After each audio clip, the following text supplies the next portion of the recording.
రెసిపీకి స్వాగతం. ఈరోజు బిర్యానీ ఎలా చేసుకోవాలో తెలుసుకుందాము.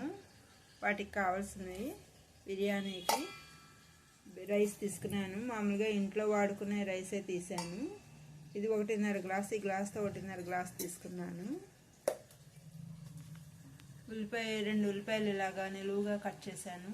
2 బంగాళదుంపలు, 1 క్యారెట్, కసిన బఠానీలు, 2 పచ్చిమిరపకాయలు ఇవి కట్ చేసి పెట్టుకున్నాను. ఇలాగా బిర్యానీలోకి మసాలా అడ్డానికి ఇవన్నీను యాలకులు, దాల్చిన చెక్క, ధనియాలు ఇవన్నీ కూడా ఇలా మసాలా పౌడర్ కింద ఆడాను.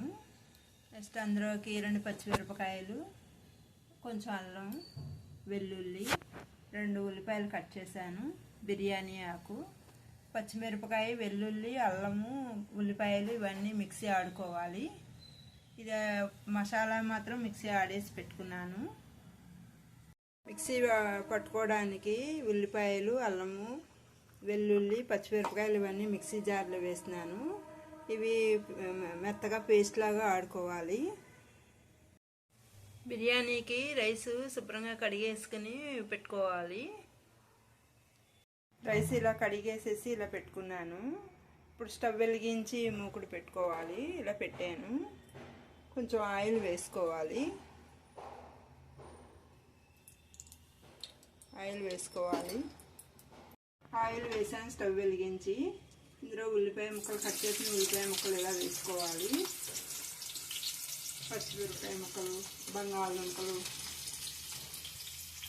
ఇవన్నీ కొంచెం బ్రౌన్ కలర్ వచ్చేదాకా వేయించుకోవాలి. ఇలాగా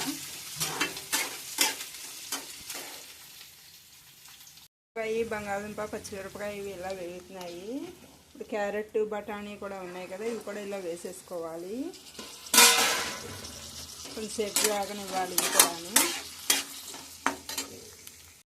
క్యారెట్ ఇవన్నీ వేగుతున్నాయి.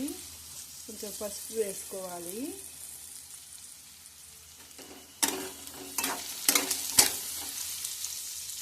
వేసుకుని ఉల్లిపాయ, పచ్చిమిరపకాయ, అల్లము ఇవన్నీ పేస్ట్ కింద ఆడాను కదా, ఇది కూడా వేసేసుకోవాలి.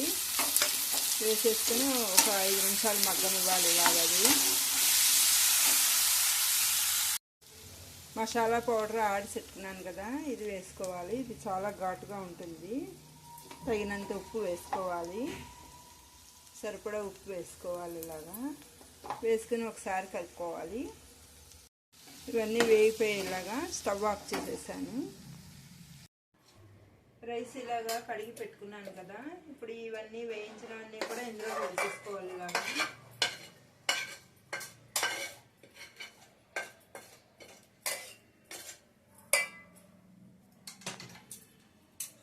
వేసేసుకుని ఇప్పుడు 1.5 గ్లాసు బియ్యం పోసాను కదా, 3 గ్లాసులు నీళ్ళు పోసుకోవాలి. ఇందులోను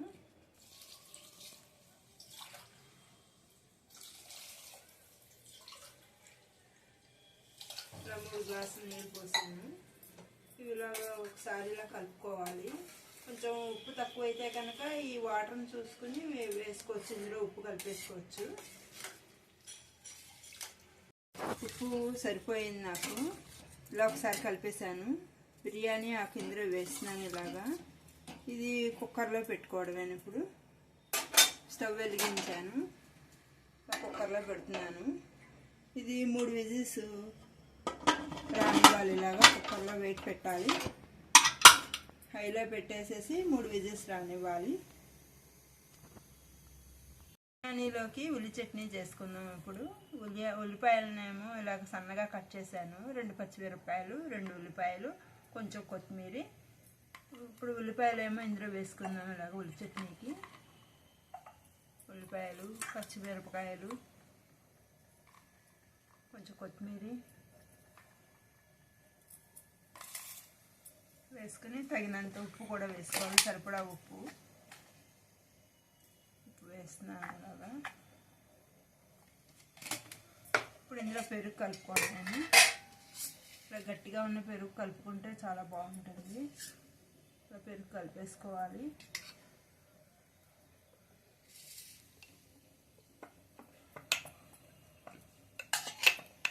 ఇలా కలిపేసుకోవాలి బాగాను. ఉప్పు పచ్చిమిరపకాయలు, ఉల్లిపాయ, కొత్తిమీర అన్నీ కలిసేలాగా కలిపేసుకోవాలి. ఇలాగా ఉల్లి చట్నీ రెడీ అయిపోయింది. వచ్చాయి. స్టవ్ సిమ్లో పెట్టుకోవాలి. కొంచెం అడుగున ఏదైనా నీరు అవి ఉంటే కనుక లాగుతుంది. అందుకని ఒక 2 నిమిషాలు స్టవ్ సిమ్లో పెట్టుకుని స్టవ్ ఆఫ్ చేసుకోవాలి. బిర్యానీ ఇలా వెయిట్ వచ్చేసింది.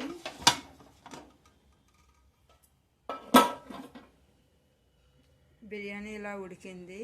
ఇది కుక్కర్లోంచి బయటకు తీసుకోవాలి. బిర్యానీ ఇలాగా రెడీ అయిపోయింది. కుక్కర్లోంచి తీసేసాను. అలాగే ఉల్లి చట్నీ కూడా రెడీ అయిపోయింది.